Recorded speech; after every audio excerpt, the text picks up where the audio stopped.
నిన్నగాక మొన్న ముఖ్యమంత్రి గారు చాలా గొప్పగా చెప్పిండు. ఏమన్నాడు? 26 జనవరి రాత్రికే 12 గంటలకే టకీ టకీ ఏమని పడతాయి అన్నాడు. పడ్డా టకీ టకీమని పడ్డా పడలేదా? 12 సార్లు కదా కేసీఆర్ ఇచ్చింది.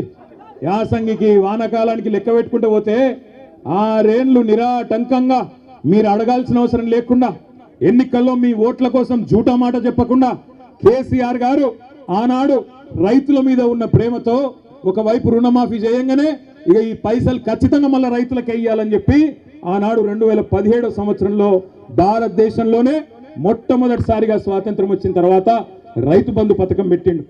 ఆ ఒక్క రైతు బంధు పథకంలోనే కేసీఆర్ గారి ప్రభుత్వం మీ ఖాతాల్లో వేసింది 73,000 కోట్ల రూపాయలు 11 విడతలుగా అనే మాట నేను మీకు గుర్తు చేస్తా ఉన్నా. 73,000 కోట్లు వేసినప్పుడు కేసీఆర్ గారు ఎన్నడూ ఇట్లాంటి విన్యాసాలు చేయలే. టకీ టకీమని పడతాయని డైలాగులు కొట్టలే. కానీ తెల్లారి ఫోన్ తీయంగానే బ్రహ్మాండంగా రైతుల ఖాతాల్లో టింగు టింగు అనుకుంటా రైతు బంధు బ్రహ్మాండంగా డబ్బులు పడేది.